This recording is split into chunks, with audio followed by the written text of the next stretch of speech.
Greetings, fellow action figure connoisseurs, and welcome to another episode of Digital Caveman Presents Fantasy Friday.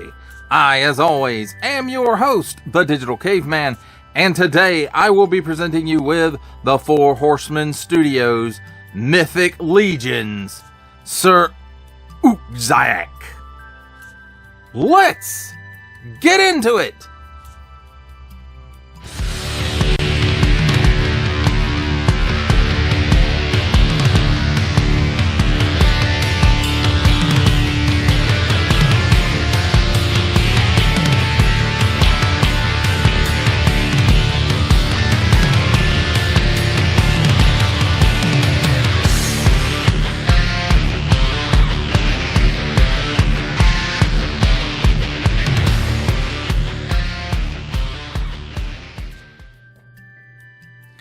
Let's begin with a look at the packaging. And here on the top, we've got some leafy goodness, the Four Horsemen logo and a piece of tape. Then, nice big window on the front showcasing the majority of the figure and some accessories, Mythic Legions. And again, that artwork carries down and looks really cool. On the bottom, we've got small fine legalese made in China print. Some websites you can visit. A barcode. Warning! Don't stick things in your pie hole that do not belong there. Don't give it to babies either. Then the artwork from the front wraps around to this side. Nice castle pieces there and there. And then the Order of Etherion logo there because that's what he is.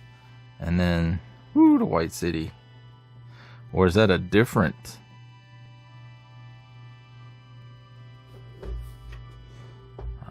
Lore that the White City belongs to? Yes, it is, of course. There's some websites there if you want to visit them.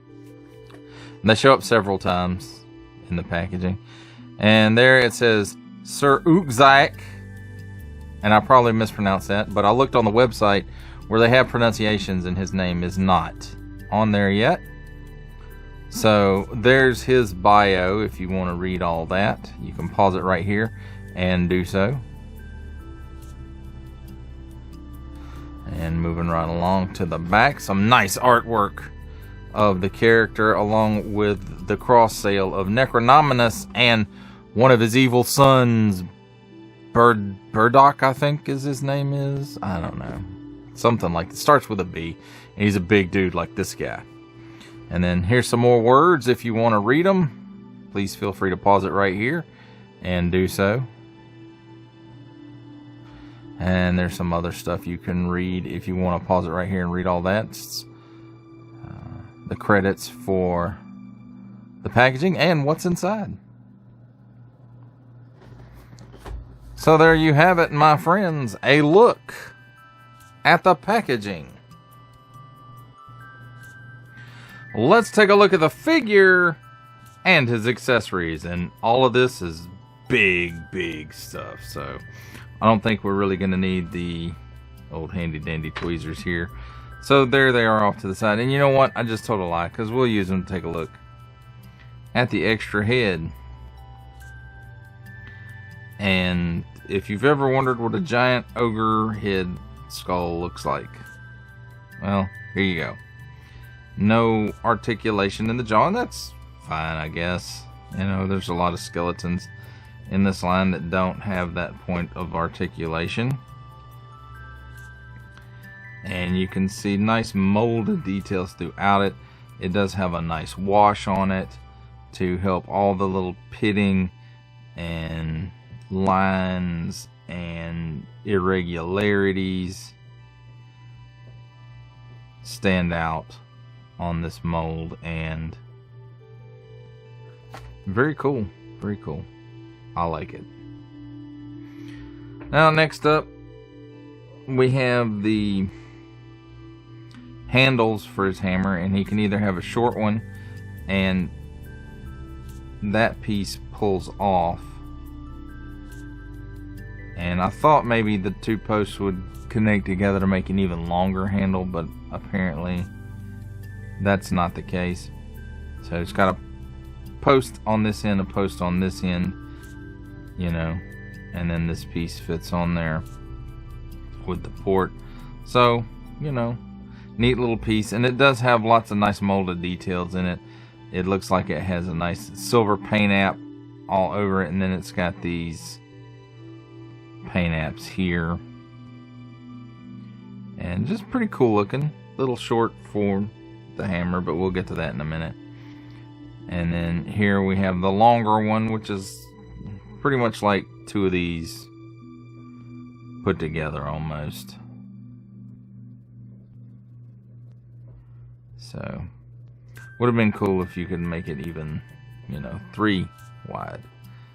But same types of details on it. Again, it's like two of those previous ones put together. That piece does pull off as well. So that's cool. I guess if you didn't want to use these as handles for the hammer, you could use them as, you know, put that on there, and it's a kind of a speary staff kind of thing, if that's what you wanted to do. Now let's take a look at the hammer itself, and wow, what a hammer. So first off, there's the port where the handles go in. It's got this nice silvery paint app all over it, and then touches of gold here and there. And just look at the details in there. And then I don't know whose face this is supposed to be, but yeah, apparently he's a real bad dude, because his face ended up on a hammer, a giant honking hammer. So for me, I think this hammer really needs the longer handle, and that's how it ports in very easily. The other one just the same. So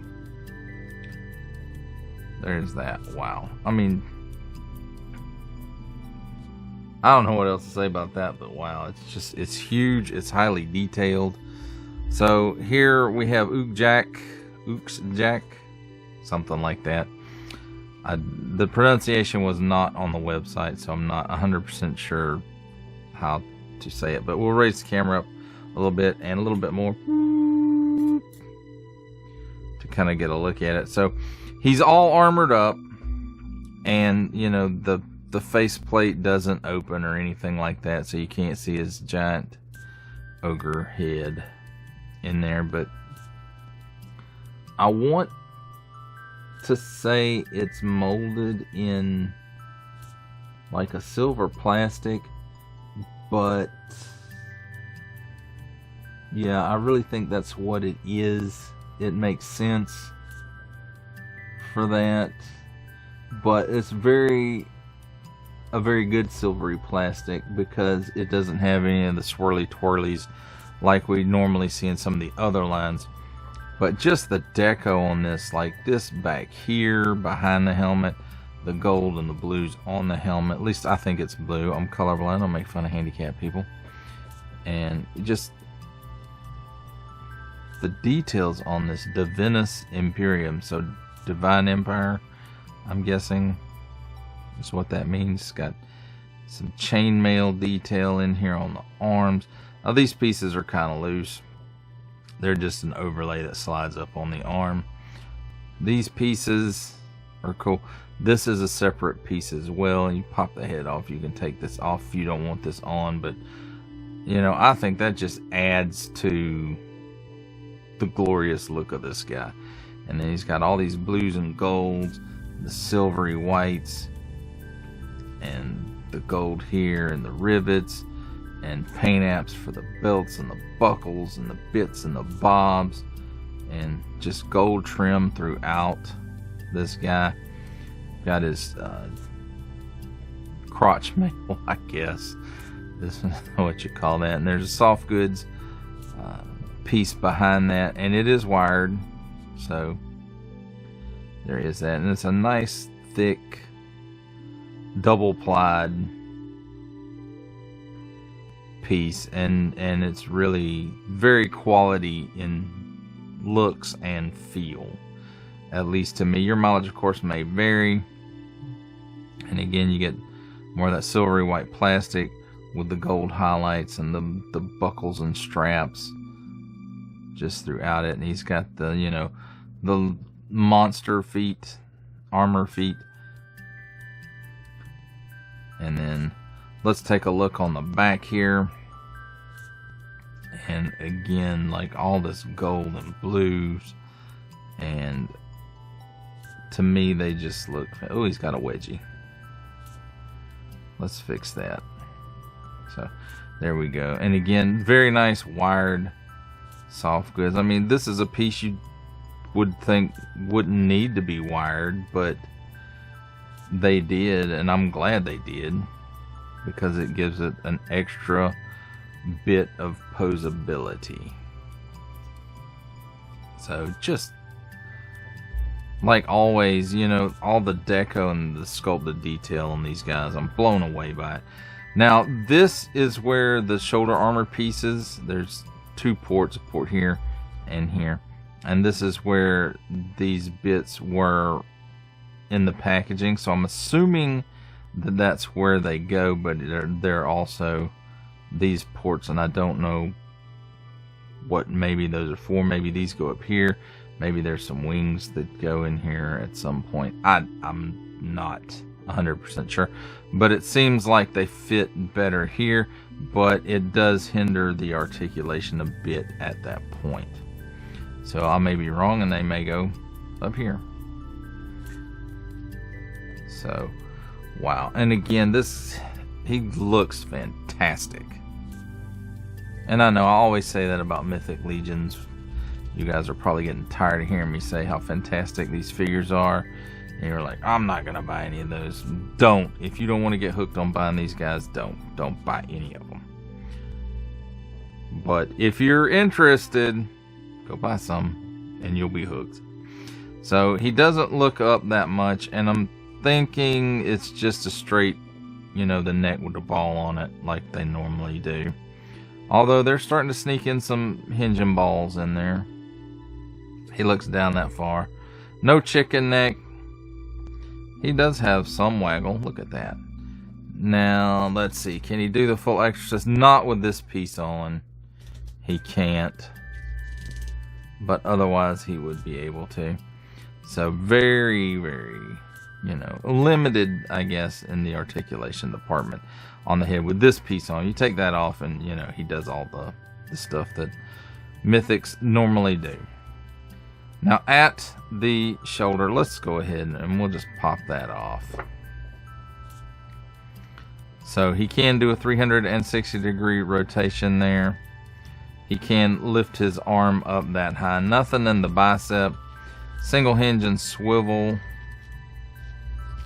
at the elbow, and it does swivel around 360 degrees there.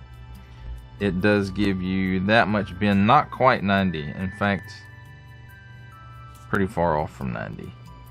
So then at the wrist, 360 degrees of rotation, and it's on in and out hinge, and the other side is in and out hinge as well.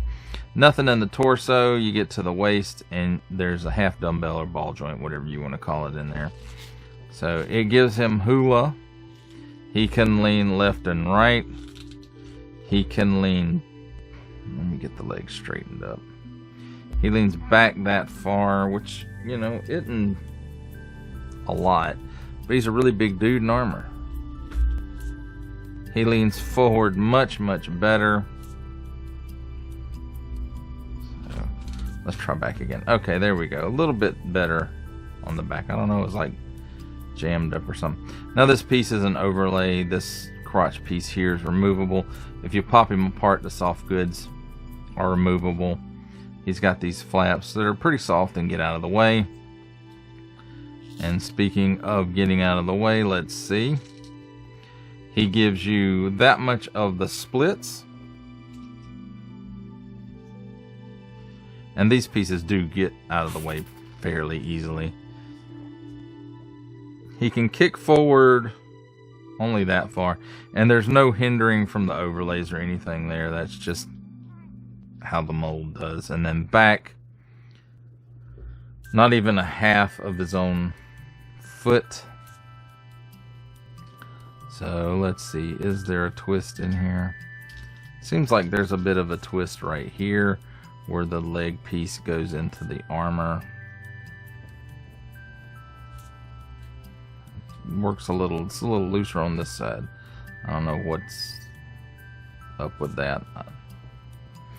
So single hinge and swivel at the knee, swivels around 360 degrees, and it gives you that much bend. Again, it's a really big dude, so he only gets that much because he's big and armored, I guess.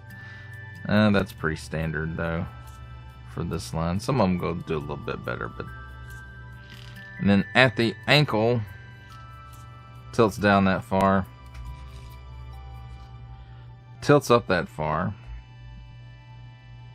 Has some heavy detents in it. It does have a pin for rocker, and where it plugs in here, it does have some twist. So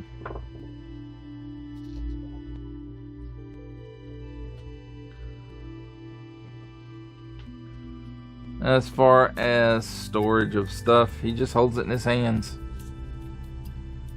So he can hold... Ooh, those hands are not soft.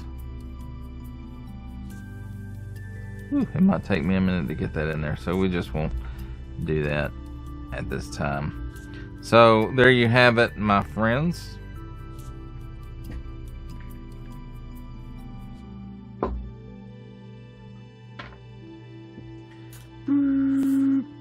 A look at the figure and his accessories. It's time for my favorite part of a review, comparisons. And here we have the Four Horsemen Studios Mythic Legions Sir Ucczajk with the Four Horsemen Studios Mythic Legions Sir Gideon Heavensbrand and the Four Horsemen Studios Mythic Legions Arakagor.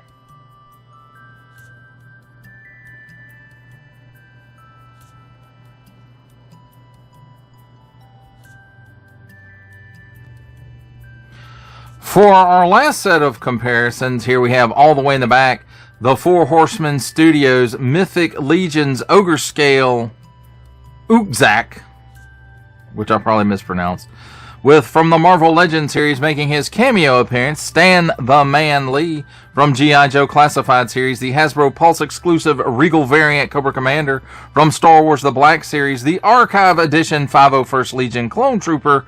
And for a 7-inch scale comparison, from the Masters of the Universe Masterverse line, the 40th Anniversary He-Man.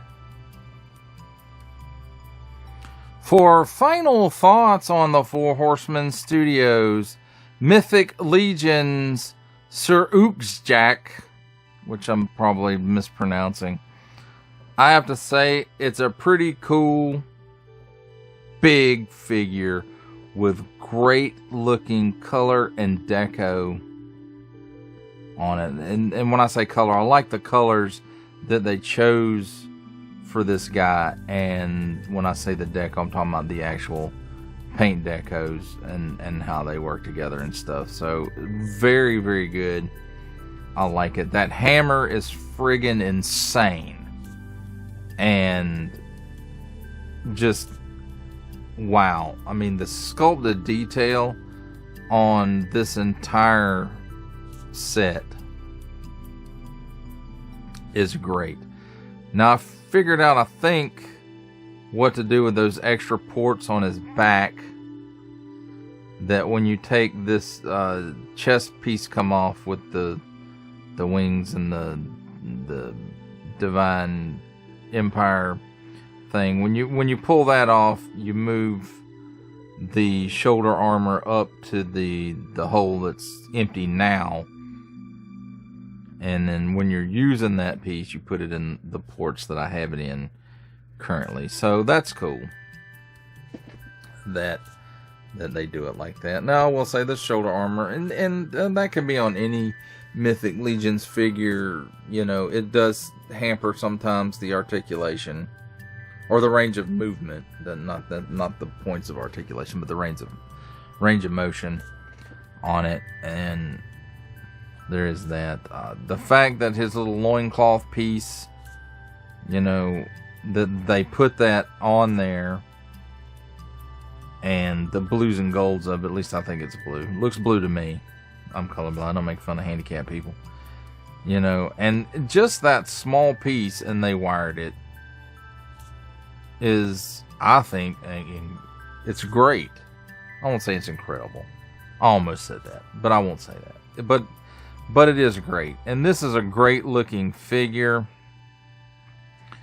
And I don't know this for sure, but based on the skull accessory that he comes with, I'm guessing it doesn't go so well for Sir Ucczajk in the final battle with Necronominus.